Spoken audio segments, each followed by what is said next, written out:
ఒక్కసారి కొమ్మూరి గోల్డ్ కి కాల్ చేయండి. తాకట్లో ఉన్న మీ బంగారాన్ని విడిపించి మార్కెట్ ప్రైస్ కి వాళ్ళు కొనుక్కుని మిగతా డబ్బులు మీకు ఇచ్చేస్తారు. అందరికీ నమస్తే, వెల్కమ్ బ్యాక్ టు మన టీవీ. నేను మీ రమ్య. నేను పవన్ కళ్యాణ్ గారు ఏవైతే ట్రోల్స్ వస్తున్నాయో ఆ ట్రోల్స్ గురించి చాలా క్లియర్గా మాట్లాడారు.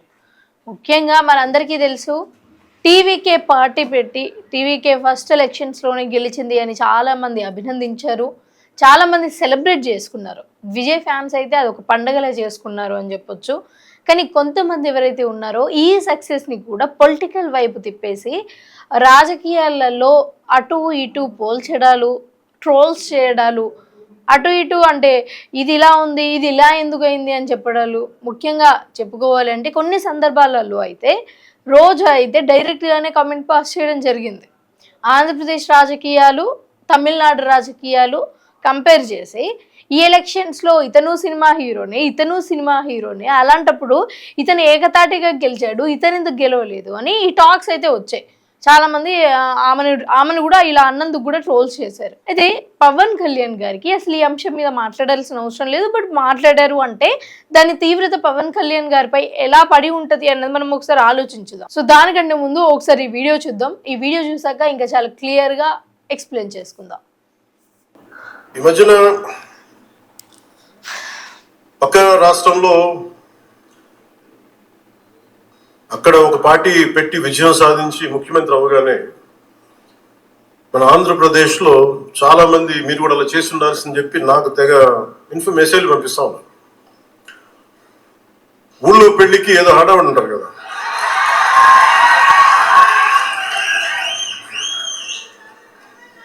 అంటే అంటే ఎలా ఉండదంటే మనకి సందులోనో మన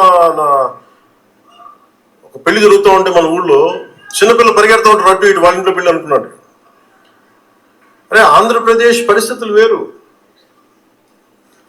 సరే వీళ్ళు చెప్పినట్టుగానే మనం కూర్చొని 2019 నిలబడ్డాం. ఎక్కడ పెట్టారు? 2 చోట్ల ఓడించారు కదా. పోనీ ఎవరైనా నిలబడ్డారు ఆ రోజున నాయకులు అంటే? అందరూ పారిపోయారు కదా.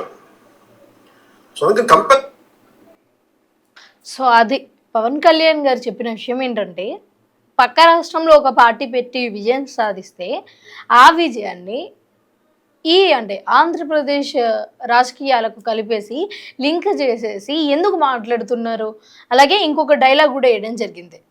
ఊర్లో పెళ్ళికి కుక్కల హడావిడి అని, అంటే కుక్కలు అని డైరెక్ట్గా అనకుండా కానీ అన్నారు. సో ఈ తమిళనాడు రాజకీయాలకు అలాగే ఆంధ్ర రాజకీయాలకు వస్తూ పోయేవాళ్ళు, ఆ రాజకీయాల గురించి ఈ రాజకీయాల గురించి మాట్లాడే వాళ్ళు ఎవరు అంటే మనకు చాలా క్లియర్గా సోషల్ మీడియాలో ఇక్కడ నుంచి స్టాలిన్ని సపోర్ట్ చేయడానికి వెళ్ళి మళ్ళీ అక్కడ విజయ్ సక్సెస్ అయ్యాక మళ్ళీ అక్కడి నుంచి వచ్చి ఇక్కడ విజయ్ సక్సెస్ అయ్యాడు, నువ్వెందుకు సక్సెస్ అవ్వలేకపోయావు, ఒక అటెంప్ట్లోనే నీకు అసలు ఎలాంటి పదవి ఎందుకు రాలేదు, అసలు అతని స్థాయి ఎక్కడ, ఇతని స్థాయి ఎక్కడ అని మాట్లాడే ఈ క్రమంలోనే చాలామంది కూడా పవన్ కళ్యాణ్ గారికి మెసేజ్ చేశారంట.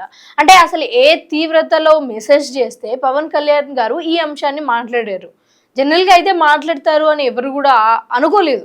బట్ ఈ విషయాన్ని కూడా అంటే నేను గెలవలేదు, మీరు నన్ను ఇంతలా మెసేజ్ చేస్తున్నారు, పక్క రాష్ట్రం వాళ్ళు గెలిస్తే ఏంటి అన్నట్టుగా ఇట్లా మెసేజ్ చేశారు కాబట్టి దానికి రియాక్ట్ అవ్వాల్సి వచ్చింది. అంటే ఎంతమంది కలిపి ఆ మెసేజెస్ కానీ ఆ ట్రోల్స్ కానీ పవన్ కళ్యాణ్ గారికి పెడితే ఈరోజు రియాక్ట్ అయ్యాడు. సో ఏమంటున్నాడు, 2019లో పార్టీ పెట్టినప్పుడు మీరెవరు నాకు అండగా లేరు, అలాగే దీంతో పాటు ఇంకొన్ని విషయాలు కూడా చెప్పారు. నేను రాజకీయాల్లోకి పదవుల కోసం రాలేదు, ఒకవేళ పదవి కోసమే వచ్చిందంటే పార్టీ పెట్టకపోయేవాడిని, నేను డైరెక్ట్గా ఎంపీగానే నిలబడేవాడిని అని అయితే చెప్పాడు.